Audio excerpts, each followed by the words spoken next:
there's no doubt that we have to shift the way that we think about jobs in this country. I don't think, as much as people are working longer, it doesn't really, I think we're working longer because our financial system is broken. It's not because that's what should happen.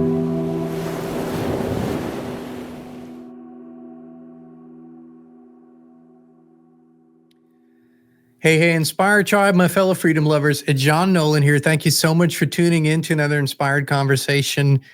As we are moving through breaking news and headlines all over the place, things are changing at a very, very rapid pace, faster than ever before.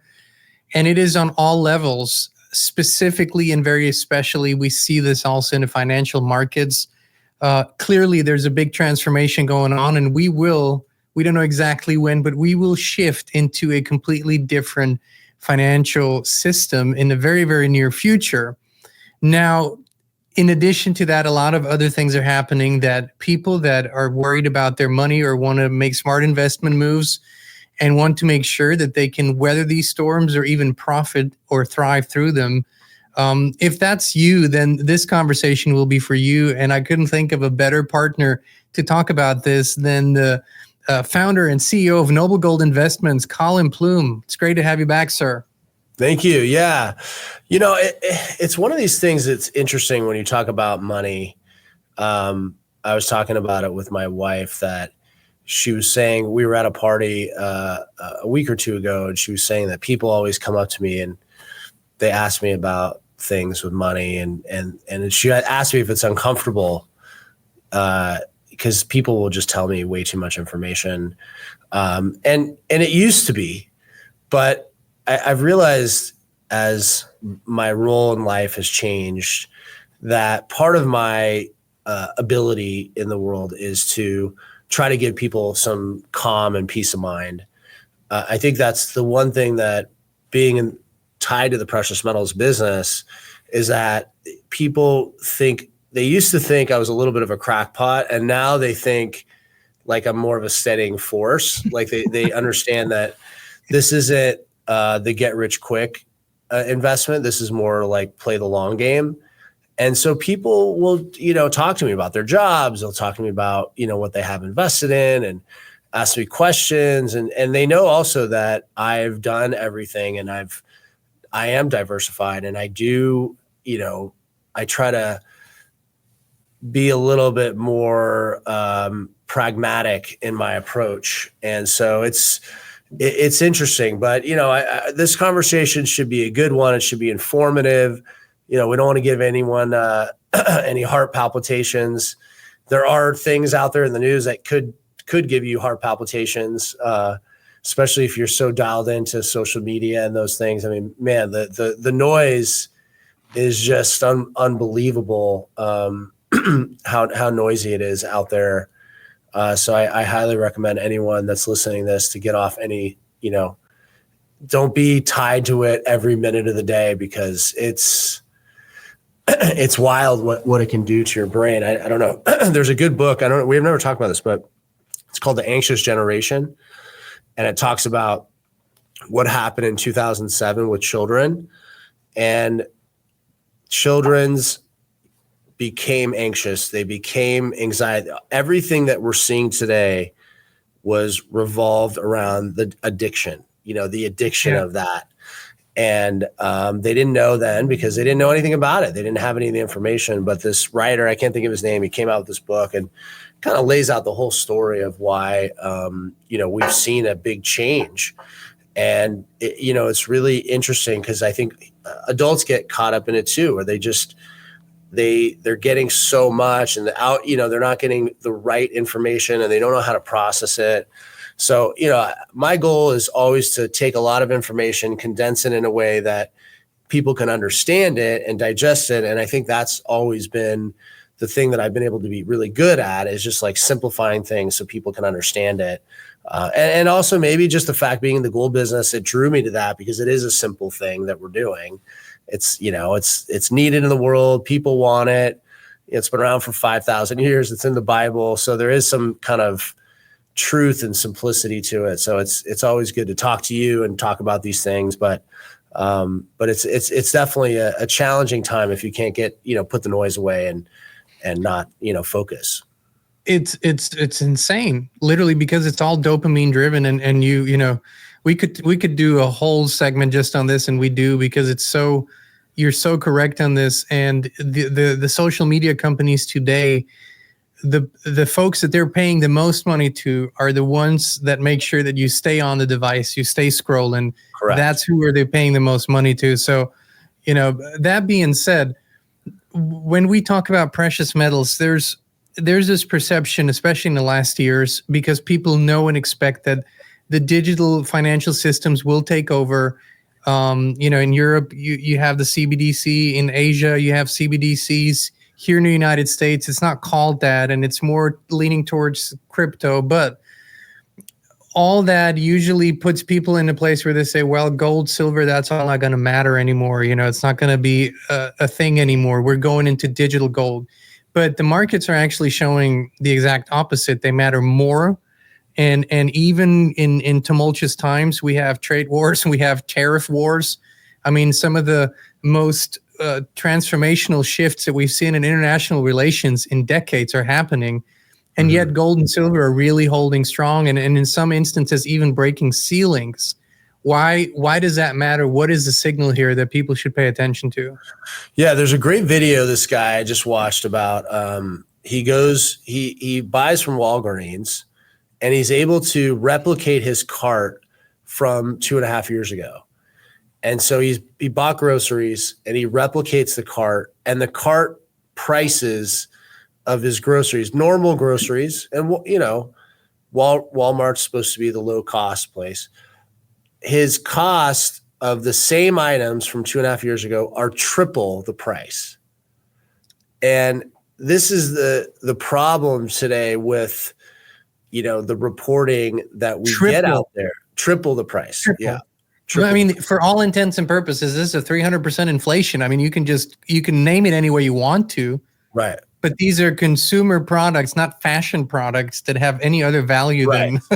Right. It was, meat and cereal and, the basic stuff that you need to survive. And so that's why, when you see things like, the banks are offering a 4%, or, the government's talking about the stable coin, the stable coin bill, people don't realize they're just trying to control you, and they're trying to take your hard-earned money is what they're doing. The banks are doing it. Once you put it in there, you're just, a potential creditor, because if they go out of business, they can bail in your money. I mean, that was in the Dodd-Frank Act.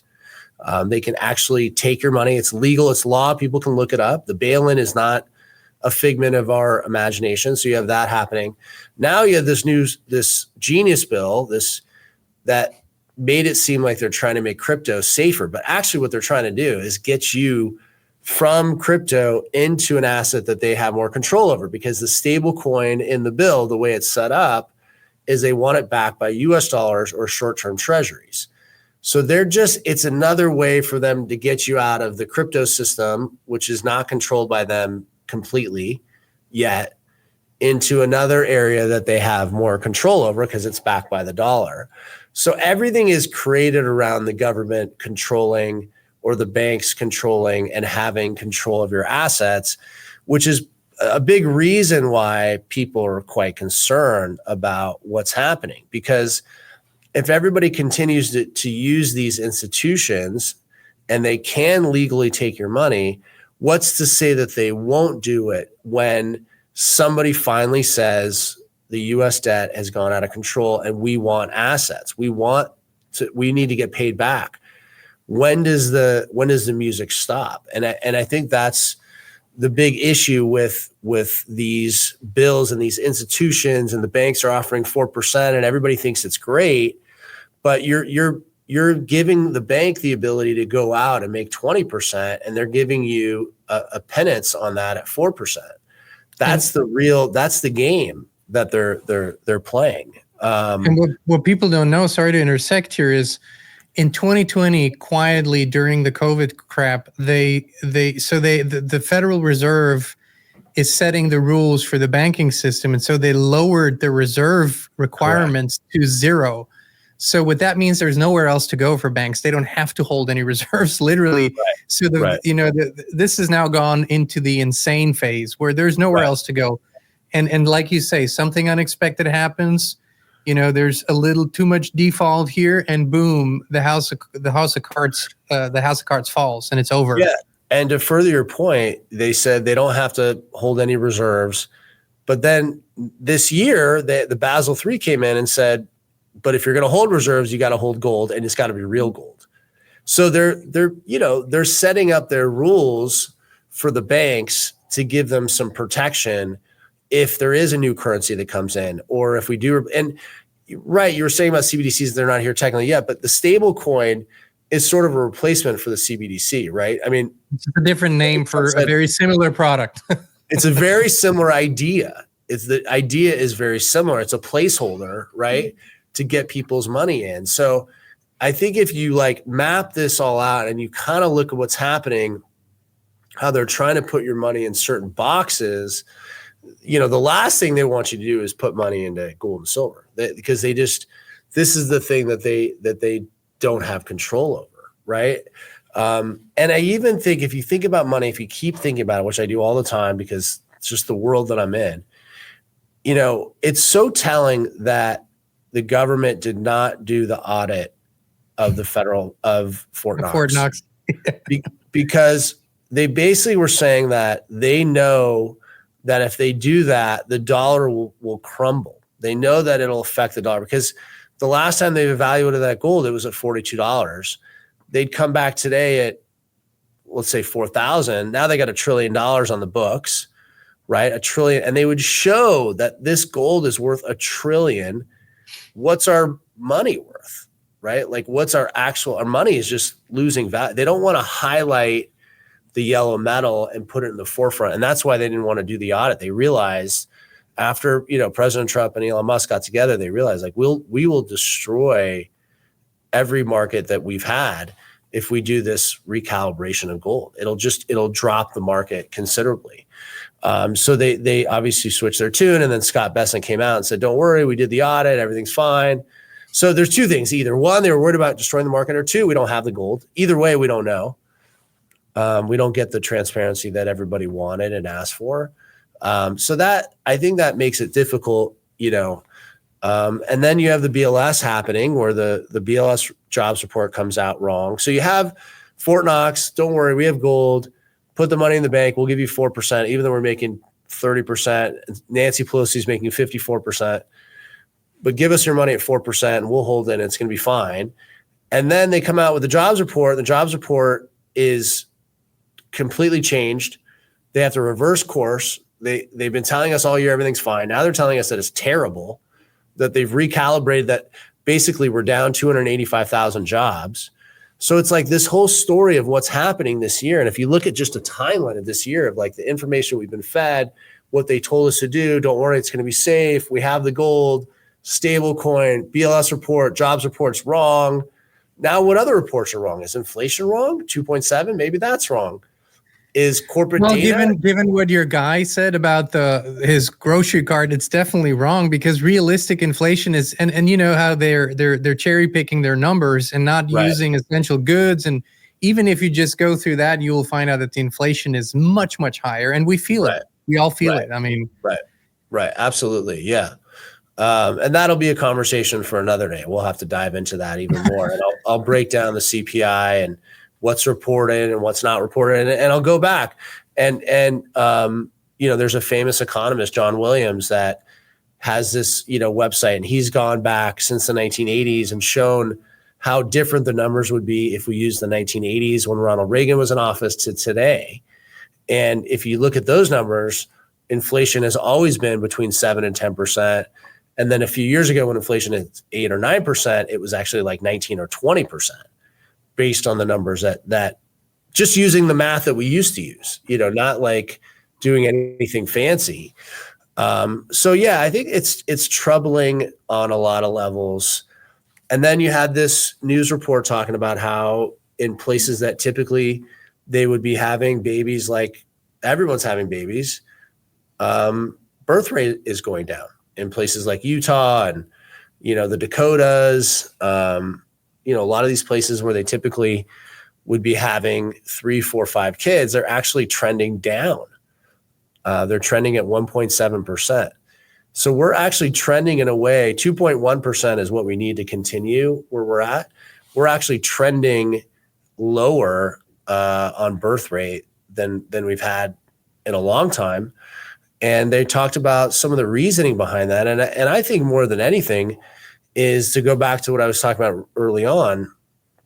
It's this financial stress that this new money system has put on everybody. Like we've blown through the money. We've spent it all. We're in such unbelievable debt.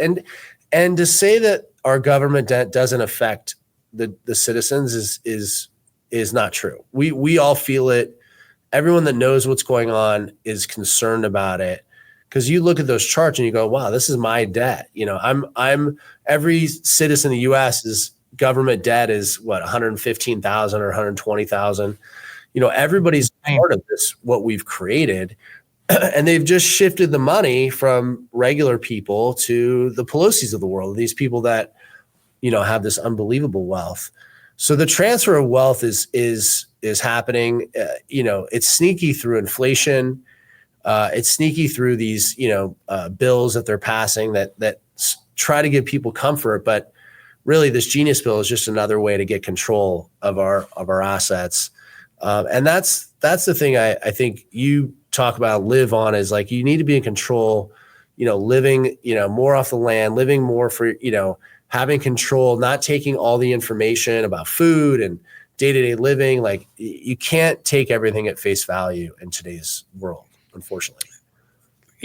I think one of the greatest lessons of our time, especially this decade, is to take back responsibility and assume responsibility in all areas of your life. And you can't do it all at once, but you got to start somewhere. And I would say that, for example, the financial piece in our world today is one of the most important ones, because it sort of, sets you up for the rest. If that's not in place, the rest is really not in place. And that's just how our world works now.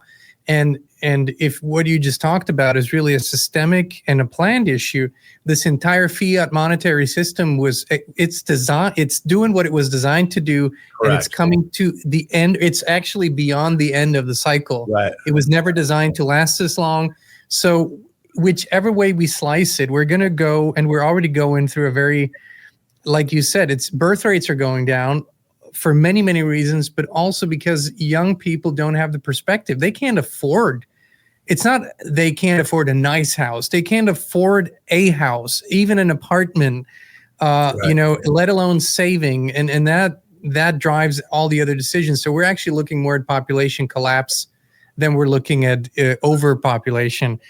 But on the other side, there are people who have worked, who have created, who have thrived, and who are now in a position in their lives where they go, okay, I want to make sure that I will not just survive these times, but actually thrive through them. Correct. You called silver last year. You said, I think if I remember correctly, you said it was going to probably hit 35 to 40 this year. Is that what you said last year? And I think, it hit 40. So with looking at the silver, at gold and silver for investment strategies, how should people think about it today when they hear about all the other possibilities? Why gold and silver, and where do you think it's going to go in the next 5 years? Yeah. And I think it's a good question. And I think that it's one of those things that once you get your mind in this zone of realizing that it's just a matter of time, it makes the investment in gold and silver easier, because then it's just a matter of when. You're betting on the right thing. Is it going to be in a year or 2 or 5 years? We don't know exactly, but you will be on the right side of wealth, because as things do collapse, this is the currency of the world, right? This is the currency that everybody knows. And, that's why there was that, pandemonium over the little bit of the snafu with the Swiss tariffs. And, the way that initially came out, it looked like there would be tariffs of 39% on Swiss goods, which obviously there's a lot of coins and bars that come out of there. President Trump came out quickly after and said there'll be no tariffs on gold. But there was this fear, and the futures price spiked. It went crazy. It was up over $100 overnight because of the fear of that potential tariff. I think once you realize that you have taken a stance, that you've like gotten away from the noise, and you realize that you are on the right side of history. In my book, I show to further your point, I show all the greatest world economies, from the French to, you name it, through time. And I show how almost all of them collapse. And every great world power collapse because of currency devaluation and overspending. Everyone. And I have it in my book. And it's like clockwork. I mean, even more recently, you look at Great Britain, why we became the world's reserve currency is because they had overspent. I don't think intentionally. They'd overspent on world wars, and they didn't have liquidity. They were in a bad place. So we became the world's reserve currency in 1944 at the Bretton Woods Exchange. Every country that has overspent and siphoned the currency to a low value has lost power. And we've, you saw it in Germany when, they had wheelbarrow inflation, where people had to literally wheelbarrow up their currency, the franc, and that would pay for a loaf of bread. Yeah, the mark. Yeah. I'm sorry, the mark. Yes, correct. Yeah. And so everything has already happened. So I think once you get on that side and you realize the history, which is part of my book, you realize the history of what can happen and what has already happened. Once you get on the right side of it, buying gold and silver is easy. And then it's just making some calculated decisions on the other things that you're going to do with your money and how you're going to spend it, but also how you're going to protect yourself for that eventual collapse.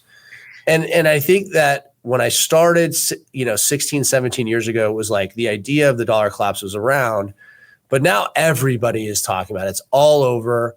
The BRIC nations are talking about it. All the European nations are saying they're getting away from the dollar. I mean, the cat is out of the bag. Now it's like for the people here, they need to realize that it is literally just a matter of time. And, and the thing is, the cat is out of the bag. There's not an if. And the markets are behaving like that. The governments are behaving like that. Big money people are behaving like that. It's time to realize this is over. We're on life support. We're on life support. This is over. So we need to strategize differently. And I'll never forget my in-laws. I'm one of the lucky people in the world. I love both my in-laws, my father-in-law, mother-in-law. Wonderful. Oh, you are lucky. Yeah, I am lucky. And they had their conservative savings in the bank, like, how it was used to. That's what they were used to. That's what you used to do. And then so last year, or maybe, I think it was late last year, the EU, Ursula von der Leyen came out and said, well, they're going to do all this defense budget, they increase the defense budget and build up their defense capacities. And they were going through strategies on how to raise the money. And one of the strategies was to stakeholder investorship, which is basically a fancy name for they were going to go for savings and retirement accounts, and have them invest into the defense sector. And so my in-laws heard this. I sent them the article and they were like, what do we do? And I said, listen, I won't tell you what to do. I can only tell you, I feel really good about our gold and silver holdings. So that's, within a week, even less, their decision was made. They made the switch and they've been just happy with tracking what's been going on. For them, Absolutely. It's like every time that the cost of something goes up, they realize for them, it isn't really a problem because the value of their holdings has gone up too. Correct. So they're kind of, it's actually great to see, because I think this is where a lot of people are at. If you're in your 70s, that matters deeply, greatly. It's great they listened to you too, and they were willing to take the advice. A lot of people get set in the ways of, of what they knew, what they saw. They just keep money in the bank. And I think people need to be willing to hear different opinions. And part of this conversation is, people can call us and learn about our opinion on things and get information, and whether it's the right opinion or wrong. But I think you do have to be open to new ideas because, as you said in the beginning, you have to take control of your financial future more than ever. It isn't like 30, 40 years ago where you would work really hard, put the money away, buy a house, and then in the end, everything was fine and you didn't even look at it. Those days are sort of gone by the wayside. I don't think you can just put your head down. I think everyone has to be responsible. And I think part of being responsible is having some diversification, which is, what we help people do. And getting some independence. I think the idea that you get gold and silver, you have that independence, it does give you that peace of mind. And if you read our reviews, that's what most people say is like, I just feel better after I made this decision, and that feels great. And then, God forbid they need the money or something happens, it's liquid. They're not stuck in real estate. They're not stuck in something that they can't get out of. We buy back the metals quickly, get the money back to you. But most people say when they're selling, they wish they didn't sell because they know there's a lot more upside, but everyone's situation is different. I think it's an interesting time. I think you can really like put the noise away, but I think it's a good time to focus for people. Mm-hmm. And if they want to focus and learn about what we do, I think we give a lot of good information. You're going to talk to a real person. It's really it's like the conversation we're having today. It's an open conversation. And everyone that calls in and talks to us, they seem to like who they're talking to. And listen, I can't guarantee where the prices are going to go in a year. I wish I knew, but I think once you realize that the world is shifting, and owning your own assets by yourself is really appealing, they get comfortable with it. And I think that's once you get comfortable with that control, then you're in a good spot. When people say about like doing an IRA in gold, like what's the great thing and it's the greatest thing. The worst thing is like you are in control. It's a self-directed IRA. You're the boss. Maybe the downside is you're the boss too, right? Like you're not beholden to some stockbroker or whatever. But I think once people realize taking control actually could benefit them, they feel much better about it. And obviously we do all the paperwork and we make it easy, but also you're going to decide like, this is the decision I'm going to put forward for my family. We help you get there. We monitor the metals. We do all that stuff, but ultimately you're going to make the decision. And I think you're right. I think in today's world, you got to make your own decisions and try to protect yourself. And I think it's a simple thing if we bring back the proper knowledge that the paper and even the digital representation of the paper is not money. They're debt notes. They're Federal Reserve debt notes. And the real money is actually what we're talking about here. That's historically the real money is gold and silver. That's the real money. Correct. And those debt notes used to simply represent the gold. They don't anymore, but they used to. And so if we can understand that gold and silver are not equal to all other investments, they're not. They're actually real hard money that if you need it, will be even, accepted as such in many ways. States are bringing back all kinds of legislatures to bring that back. So that's, for me, is the shift is, this is not like real estate or anything else. This is real money. So if somebody has never or bought gold and silver, and if they want to sort of get started and just see what options they have, what's the best way to start? Yeah, I mean, they could go to the website and just get the free guide, or they could call. I always think the best thing is call and talk to somebody, because you probably have a million questions and you want to know certain things, and we want to answer those things. So I think the best thing is call in, talk to a live person, and get your questions answered. And then we'll send the information out to you. But I would always start with a phone call. I think it's a great place to start. Give us a call. So it's kind of like with the tree, right? The best time to buy gold was 20 years ago. The second best time is today. So, so I would encourage everyone to either go to noblegoldinvestments.com, like Collin said, get that guide. The phone number is going to be here. It's down in the description. Give them a call. Everybody says that they're wonderful to talk to. That's been our experience. So Collin, I'd like to thank you. One subject that we haven't touched before we go, it's a big one, but in short, we have this, we have all these changes coming. AI is one of the big ones, and automation. So the next big thing is going to be the robots, right? So that's what's going to flood things from that perspective. Just a quick note, how do you think that's going to impact not just jobs, but also maybe the value of gold and silver, considering the big picture? Yeah, I mean, there's no doubt that we have to shift the way that we think about jobs in this country. I don't think, as much as people are working longer, it doesn't really, I think we're working longer because our financial system is broken. It's not because that's what should happen. With the technology today, with a lot of the middle management jobs going away with AI and robots, we need to start thinking about how to replace these jobs and creating an environment where, yeah, maybe people are working, but they're working shorter. Like, I think we need to get back to, I think realistically in the next, 10 or 15 years with AI, robots, and everything going on, people should be able to retire in their 50s if we're doing things right. One of the things that President Trump has put forward that would help that is this guaranteed account, this $1,000 account, that every person that's born gets $1,000, and then you can add to it to invest at birth. That would be a way to get people to retire at 55, because people wait too long. That's the key, is it's compound growth over time. That's the secret genius in the math. So we need to do more measures this way. So the next 10, 15, 20 years, the people that are born today can retire at 50, 55, because there won't be a job for them anyway, in my opinion. They won't have an opportunity.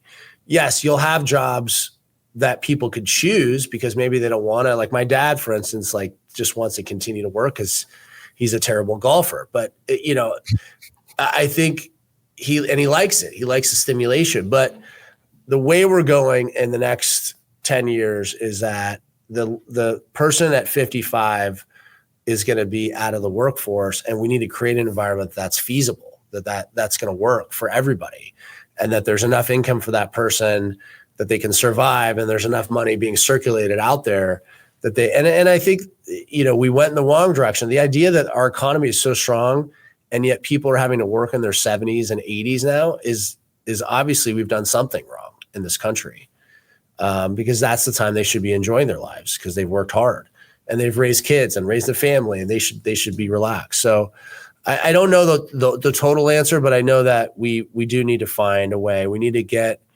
some investments for people at a younger age to compound.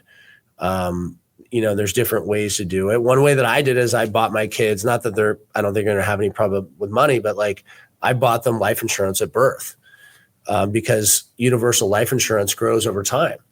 And so I've set them up in a way that other people are not set up. It wasn't a lot of money, but I pay, for 10 years.